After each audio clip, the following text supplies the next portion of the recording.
we had to build this unit, and we took it to Las Vegas, and Saul Paul was there from Radio and Television Age, and he said, I don't understand this, Stanley. And he told me afterwards, everybody said, this is a nutty idea. It's crazy. But we were able to sign up KPRC in Houston. We were able to WBRC in Baton Rouge, Louisiana. I don't remember which station it was in New Orleans. I don't remember which one it was in New Orleans. And we signed one up in Charleston, I think it was. And we signed up WSB, Jim Coppersmith, not WSB, the ABC affiliate in Boston. WHDH, is that it? No. I can't think of the name of it. I got a mental blank. Anyway, the ABC affiliate in Boston. It's the same call letters. And that year there was a series of hurricanes, and they came right around the Gulf Coast from Houston, right around up, and we were feeding our 5 first stations live with these hurricanes. And the network had said it'll never work if it rains. You see, we did a lot of experimenting. We went in and we picked up some hockey games with a little truck. We rented a satellite uplink truck. We rented from Canada, Telesat of Canada. And we went down and picked up hockey games and rainstorms and snowstorms, and even with only half a transponder uplink, they worked fine. So we knew this thing would work. And we started this business. There was no place to buy trucks, so we had to build them. But what did CONUS do?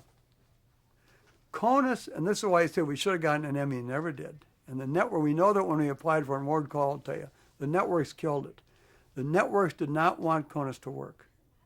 And Julie Barnathan called me one day from ABC, and he said, God damn you, you've been drinking. He said, you're going to ruin the network business. He said, you got ABC stations talking to CBS stations, talking to NBC stations, and it's a terrible thing because not all their CONUS affiliates belong to the same network. They're independents and network affiliates. And what we did, and my son Stan puts it the best, what Stan and his gang did with CONUS, they made it possible, in his words, for a television station to write its own headlines. Up until the day CONUS became an entity, you waited until the evening news from the network to find out what was going on in the world or what was going on around the country. And all of a sudden, when CONUS began, you could get feeds from anywhere in the country, and you could have the news on your station, yourself, and we had a great setup now. We just closed it 2 weeks ago. Because what's happened in the day of tight budgets and stations being bought by big groups and the networks giving a really good service themselves for satellite news gathering, there was no longer a market for CONUS. So we had a really fun 18-year run with it. But we couldn't compete with the networks. They did it cheaper and did it for their affiliates, and they give the affiliates equipment and dishes and everything else, and help equip their trucks. But we started it, and some of the people in the networks didn't like, but I think that the public and the people who watch television and the stations are better off because a local television station now can be a worldwide television station, a nationwide, a statewide television station. And we did it, and everybody else said it wouldn't work, so we're very proud of that. You should be. 1999, KSTP started broadcasting digital signal. Well, yeah, talk to Rob about that. We did that because the FCC said you have to do it. And we believe that digital is a wonderful thing. The problem with digital is what comes first, the programming or the TV sets. And I've been stressing to whoever will listen to me for about 3 years now. Chairman Billy Tozen. I've visited the chairman of the FCC. I visited John McCain and Ernest Hollings. I said, it isn't going to happen. Just like UHF didn't happen until all sets have digital tuners in them. Because stations can't afford, a local station can't afford to put on the programming. And the people aren't going to buy the set unless there's something to watch. So when digital tuners are available on all TV sets, it'll happen within about 4 or 5 years. Now that legislation, that ruling has come from the FCC, and I think you're going to see a big change. You are not going to see the Congress turn analog programming off anytime soon. They kind of floated a proposal recently that maybe they do that. We called up some of our friends in Congress, and really from very sincere friends of ours, said, God, it's election time, you're campaigning. You don't want your opponent out in the street saying, hey, so-and-so is going to turn your TV set off in 2 years or 4 years, and you have to go out and buy a new one. Well, they backed off in a hurry because the public isn't going to buy a new TV set until they have to, and they don't want to be forced into buying one. And if, just like compatible color, if they can watch what they're watching now and have a TV set that'll also watch digital, it'll happen. If they don't do that, in my opinion, it will not happen.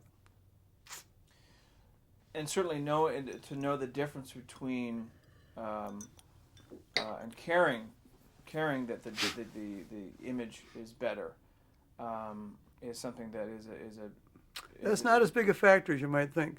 We found out in DBS, for example, in comparison to HDTV, that the DBS picture is so good, the digital picture, and now I suppose on digital cable, although it's not as good as digital satellite, the picture is so good that people feel that's good enough.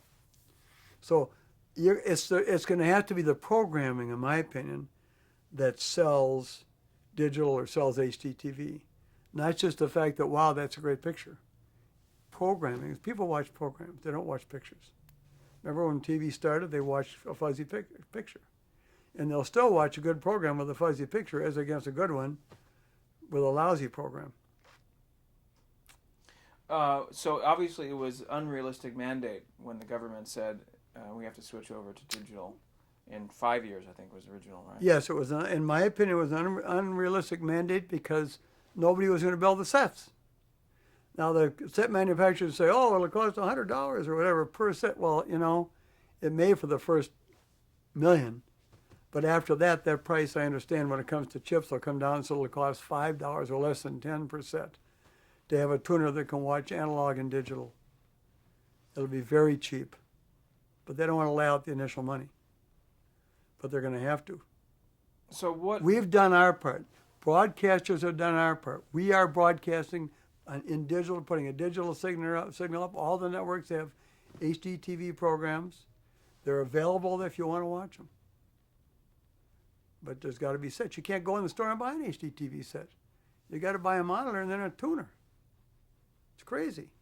And the expense for the consumer, obviously. Yeah, and that's right. So what would have been the realistic time frame, do you think? Oh, if the government had put an all-channel receiver act together as they did for UHF, I think that they sell 20 to 25 million on every TV sets every year.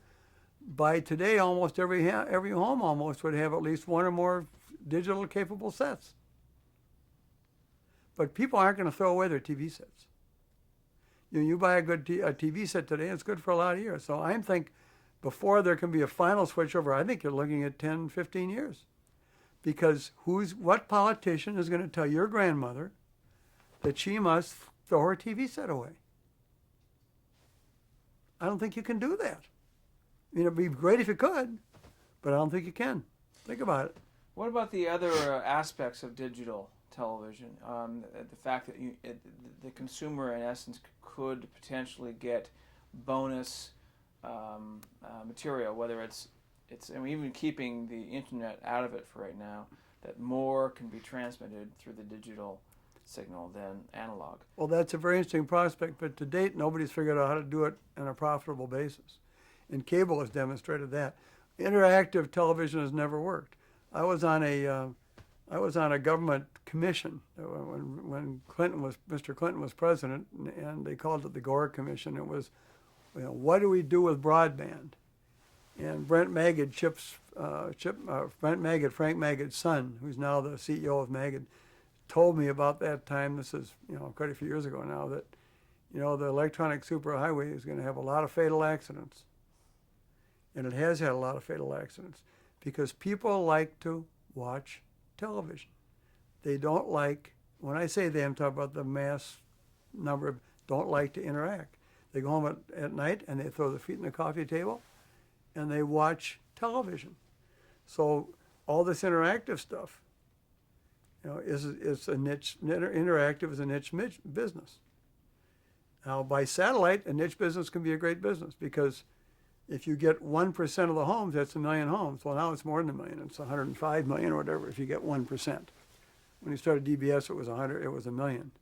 Whereas to a local cable system that has even 1 million customers, 1% is what, 10,000 homes. So a niche business is best done by satellite. So do you think interactive television will ever work? Nobody's figured out what it is. Yes. What people like about interactive television is the interactive program guide. And I remember that this commission hired Summit Research from San Francisco to do a research project on where the business is going. And the guy got up, and this is all the the computer guys that were on this panel. All these wonderful things are going to happen.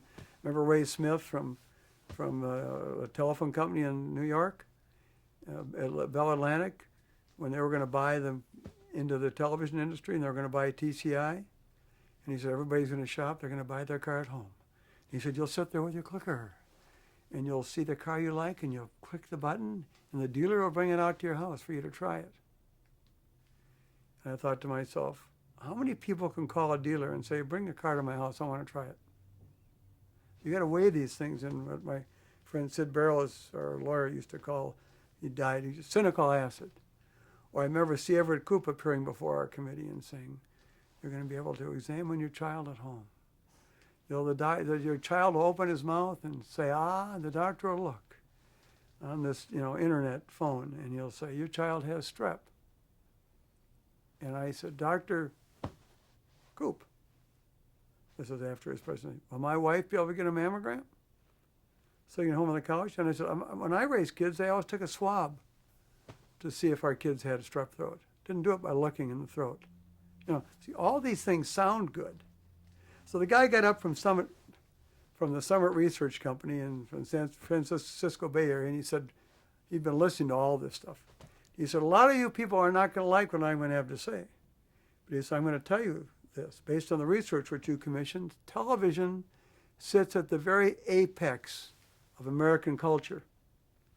Television, other than the family itself, is the most important thing to the average American family. It's where they get their news, their information, their entertainment.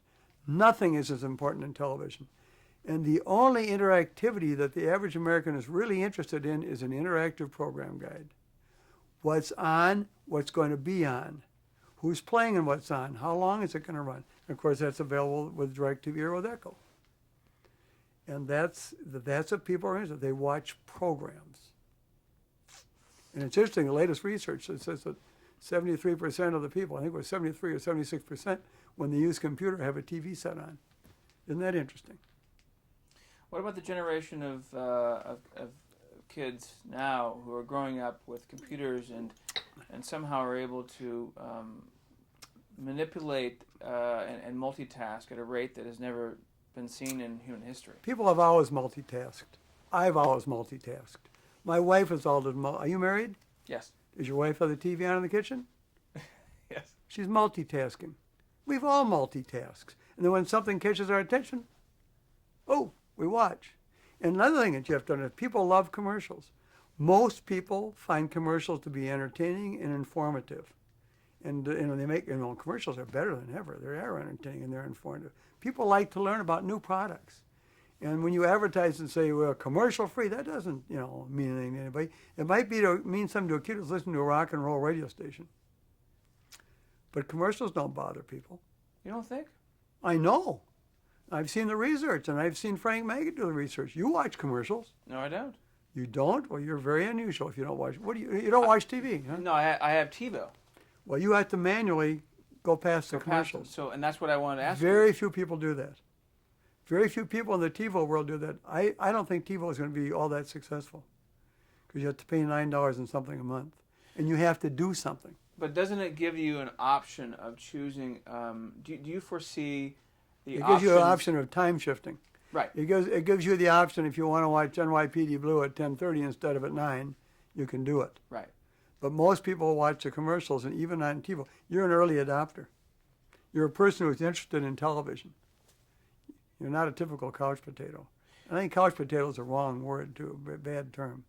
But the benefit of a hard drive that sits in connection with a television where you can time shift. You can do it, but you have to push a button. Well, but it's also it sets the clock by itself, and it that's records fine. all your favorite shows. Yeah, but it doesn't get rid of the commercials.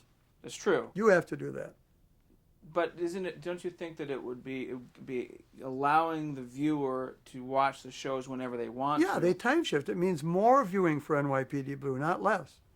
It means the person that missed NYPD Blue at 9 o'clock Central Time on Tuesday can watch it on Wednesday. But I don't know how many tapes I've been given. Now, people will rent movies, and they'll go and they'll watch a movie on a weekend especially. But I can't tell how many times I have tape programs, and then when I turn on the television, there's something that's compelling. I don't get around to watching it very soon. Ever had that happen to you? You never watch commercials? If you don't, then you're not an honest person. Well, I watch commercials, but Okay. certainly with TiVo, I fast forward through them 9 times out of 10. You shouldn't do that. Who's paying for the show you're watching for Well, free? and that brings into we're talking We the gotta- current and future of television as far as advertisers. Well, most people, thank God, like advertising. And as you know, advertising is very, very persuasive and very effective. And in TiVo homes, which are all new adopters at this point, most people watch the advertisements, which is good. If they didn't watch it, there'd be no more TV. Want to pay for everything? Do you want to pay for everything? No, of course, and that's what's interesting is that the advertisers have been anxious about where they're going to. They have been, yep. Yeah, so 10 years out, how what's your view of television? What if I turn it on 10 years from now? What will it be? You think? I think it'll be pretty much the same. Different programs. I just read it was an interesting article on the brand new October 14th Fortune magazine. And the bottom line is that all these fancy gizmos, it's programming that counts. Always has been, always will be. It's the show. Why do you watch television? You watch to be entertained or informed, right? And you'll continue to do that. And hopefully you'll become an honest person and you'll watch the commercials. Because they make your job at the Academy possible. I'm very honest. I know that. Okay. I know that.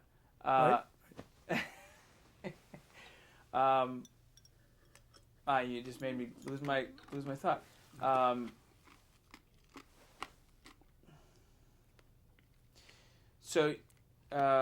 So your view of television will be about the same 10, 20 years from now. So ultimately, Well, there may be different screen sizes and maybe different formats, but it will be programming. It'll be what Addis is all about. It'll be programming. It'll be actors and actresses and writers and producers and directors and cameramen and women and sound people. That's what it'll be.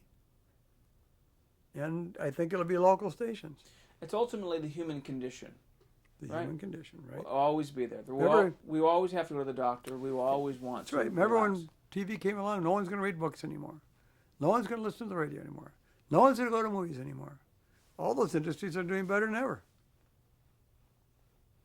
And radio, certainly. Radio is doing great. Radio TV is doing great. thought would be discounted altogether, but people Right. still have to be in their cars. That's right. Yeah. A local Ford dealer has to sell cars. And Right. advertising is the engine that drives the economy.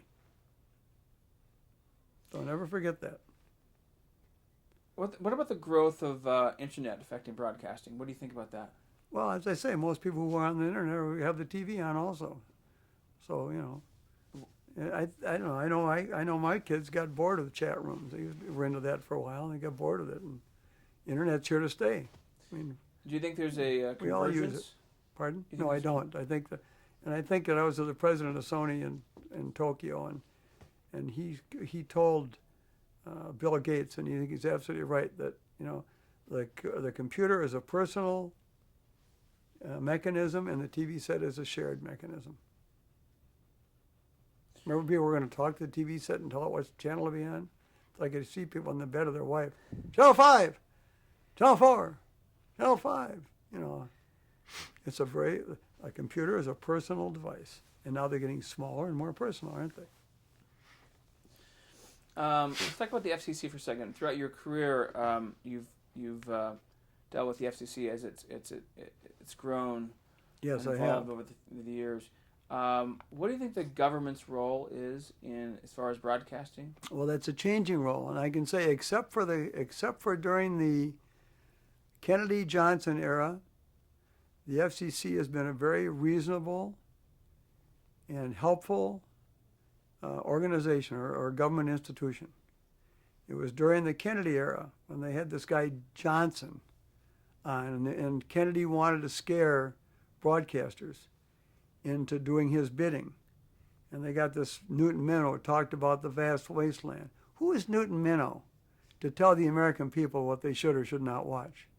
I never met the man, but I'd ask him, who the hell are you to stand up there and be so arrogant as to tell the American people what they should or should not watch, to tell the people in Hollywood what they should produce?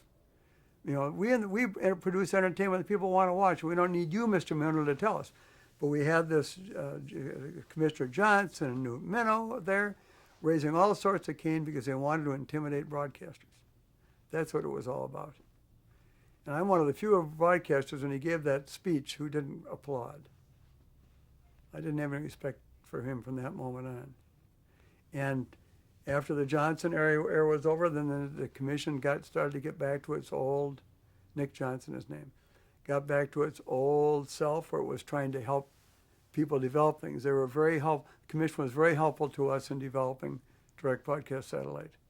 Every time we needed something, they bent over backwards to try and make it possible for us to succeed. And I think the role of the FCC is still one of the things that we operate in the public interest, convenience, and necessity, but probably less so than it was 30 years ago because there are so many outlets. And it may be that one day there won't be an FCC except for protecting, seeing that no one jumps on your channel. And when people talk about the public airwaves, and we live to the letter of that law, and we operate within the spirit of that law, but I don't deep within myself feel that it should be the public airwaves, because the public did nothing to help my dad risk everything he had to build a broadcast station where he could have lost everything. Anybody could have applied for a license and had a license. The public didn't help me and my sons and daughters and wife develop DBS and my associates. We took a huge financial risk that could have wiped our company out to start DBS. Nobody was there to help us, yet it's the public's airwaves. And people forget that and Sarnoff made a speech years ago, and I made this speech many times. We put something there where there was nothing.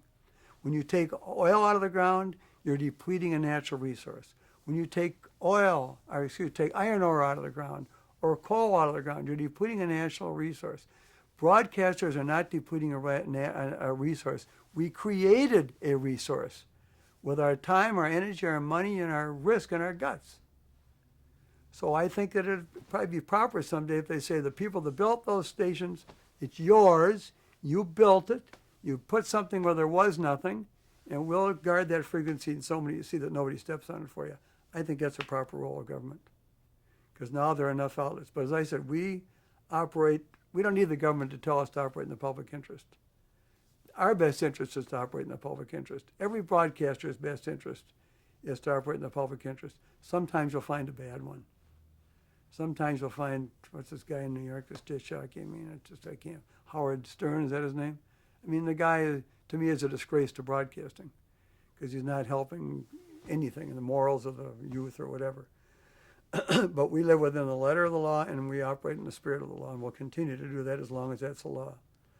But boy, I remember my dad riding with him trying to raise money, and everybody saying you're crazy. And he put everything he had at risk. And so did all those other pioneers who built radio and TV stations. And what's remarkable, he put everything at risk not once but many times.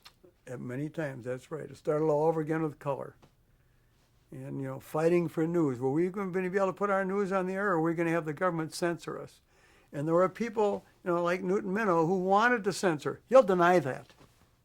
But the purpose was the heavy hand of government to come down on the stations and make stations do what they wanted stations to do. A lot of politicians would love to do away with the network news and the local news, the news that, just like the newspapers and magazines, call it the way it is. But that's not going to happen. It's the horses out of the barn. But what do you think about the push towards deregulation? I mean, the idea of, what are the dangers of a handful of individuals or corporations owning everything? I don't like that idea, and that bothers me. And I don't know what to do about that. I do not like the idea. I like the idea that there's local owners of radio and TV stations who live in the community and are a part of the community and who call on the banker and the Chamber of Commerce and the mayor, and who are answerable to all the local influences. Now, we still are, even though where we operate our stations, the local managers pick the programming, they buy the programming, they run the stations, and they're part of the community.